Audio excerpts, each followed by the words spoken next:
Okay, now approaches to sorry for that lost lecture in previous recording we have missed that. So let's see in this. Now approaches to the corporate governance. Approach to corporate governance. We have three approaches: shareholder approach to corporate governance and stakeholder approach to corporate governance. Enlightened to shareholder approach. First one is shareholder approach to corporate governance. And first one we have the first one, corporate governors. They are always taking care of the shareholders interest in shareholder interest, and they give value to shareholders rather than the stakeholders. Why? Because they are who selected the corporate governors, and they are must obey them to increase the value of shareholders rather than stakeholders. That's why they are more giving more focus to stakeholders, shareholders. Now, so the second one we have stakeholder approach to corporate governance.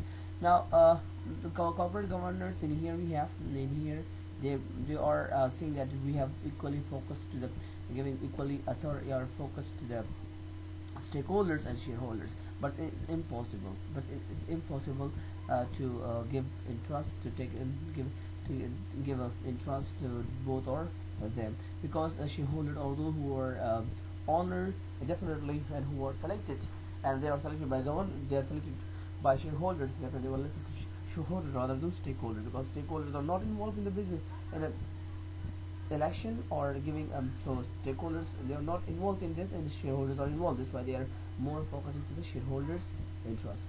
The third one that we have enlightened the shareholder approach. Enlightened shareholder approach, in here we have to listen to stakeholders.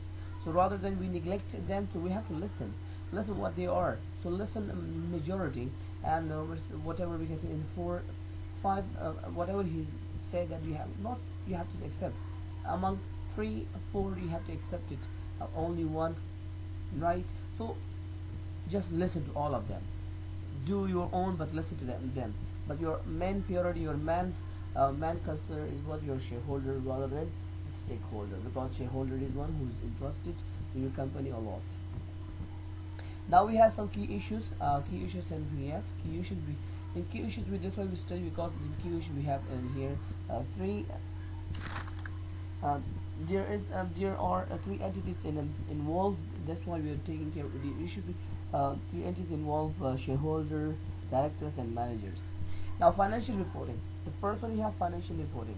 The board of governance is there must they are very there are must show the financial reporting to the shareholder annual basis, that we are going up and down. Directors remuneration. We have director remuneration, risk management, effective communication, and corporate responsibility. So we'll discuss one by one. One by one. Now, number one, we have financial reporting. Financial reporting, whatever you have report, that should be accuracy. There should be no any you have to, everything should be clear, that we have this much profit or loss. Accuracy should be there. Reliability, then we have internal and external audit. So you have to annually audit system should be there. Auditing should be there. Internally or externally, audit should be there. Comprehensive, whatever you're providing to the shareholder, because they are very keen of studying, the keen of knowledge, or keen of information. You have to give a complete information. Timelessness, and you have to give a timeless, and so up to this time, the proper, and show the time of the providing comprehensive information. Show the time. The time should be specified, the time first. Now, next we have directors related issues. Director related issues, we have the first one, that is the remuneration. Remuneration, remuneration means the packages. How much package you are giving to directors? It should be clear. If you won't clear, so the director won't work properly. It should be clear in that. Power should be there. So power, it means that how much power you are giving to directors, the board of directors. If you are selecting the directors and having no power, they will not work for that. So we have to you must clear the power, the authority, how much the shareholder, how much authority gives to the board of directors of financial power. Now, balance between executive and non-executive. Executive and non-executive, it means that those maybe one person we have involved in both as posts, whether involved in the board of directors and as well as in the management. So in management they are non-executive, and in the what in the board of directors they are executive. So in two posts you have to make a balance. If you won't make any balance, so they will not work properly. They won't listen you, and you won't listen you. Now that's when we have election and re-election. So election and re-election, so you have to clear the election and re-election. When would have to clear the time of election and when will be the time, when will the election will and also election, and we can say specify the certain criteria of election, how will election will be conducted. All criteria you should be classified. Representation, you have to must represent all the issues and profits we have. They have to must represent to the shareholders. Risk management. Risk management. How? No, risk management. In risk management in corporate governance, what we have to how to plan for the risk, and how to identify the risk, and what is risk, and what risk is to take, and whether it is avoidable, and then what about avoidable risk, what not to take. So how to handle the risk, you have to clarify. You have to make plan for all. Before a risk comes, you have to make a plan if the risk comes, that will be avoidable or non-avoidable. So make a plan for that already before risk coming before to face a risk. You have to make a plan before that. Communication. Communication, it should be between all the between the managers and governors and the directors. There should be communication. We have all none, and as we have non-managerial skill also, and so you have the communication, transparency, regular communication between all. Then there should be regular communication, and with who and to whom you are communicating. Now with whom you are communicating, one format. So who is who, with who you communicate. You have to be careful about that, because there should be a level of hierarchy. In level of hierarchy, we see that we have the top. We have board of directors. Then we have CEO. Then we have senior managers. Then we have non-managerial then employees. There should be a way. There should be as a hierarchy level. So you have to take care of that. To whom you are talking, and what format. And if the format means that how you are talking, it is, for example, while you are writing something, so what to expect, to what are you writing, to whom, what you conveying the message to whom. So you have to clear when you calm and relax. To calm relax was a formal way. You have to use a formal way of your communication. Now social corporate social responsibility. First we have to use with the business, as well as you have to use as well as with the business you have to look for social responsibility as well. Business ethics.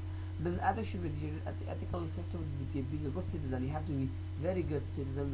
You can take care of your social society, and doing business responsibly, and you have to take care of and responsible for all them, and you are doing the business responsibly and doing your business responsibly, not any. So it means that social responsibility means you have to take care of all the social society also, not only your benefit or your society shareholders, or because society is also concerned with you. That's why you have to take care of that. So as they are also your stakeholders, so you must take care of the good. For example, if you're taking like making schools good, making school for them and free education, provide free education, make your society be happy for that. Now, why is CG? Why is corporate governance important? A good reputation is a good business. It means that good reputation is a good business. Definitely, if your corporate governors are working hard and make a good reputation, definitely a good reputation of your business is good. Definitely will be your business good, to be good business or smoothly run. Protection of stakeholder interest. Definitely, if corporate governors are also thinking about stakeholder interest as well. If there's somehow in many countries they are not taking care of the interest, because they are family business, and everything they give power, and they give show their power to the corporate governors. They should take a decision in this in a sense of for the sake of shareholders. So corporate governors always think about the interest. They also think about interest, stakeholder interest, overall shareholder interest. Support in capital market. Support in capital markets. So it means that supporting the capital So good corporate governance support a capital market. If a corporate governance, a corporate good, they are definitely will support the capital market. So support the society, definitely he supports society, make a house, parks, and a good and welfare places. So that will be for support for society. uh, Everyone wins. So if your everything is going run smoothly and well good, so everyone wins, everyone wins, everyone will be happy and will be glad for that. That's all for everyone, glad for that. That's all today lecture, and be blessed. And today's lecture is up to here, second lecture is finished, and I'm so thank you for your cooperation, and subscribe my channel. Thanks a lot, and be happy. Goodbye.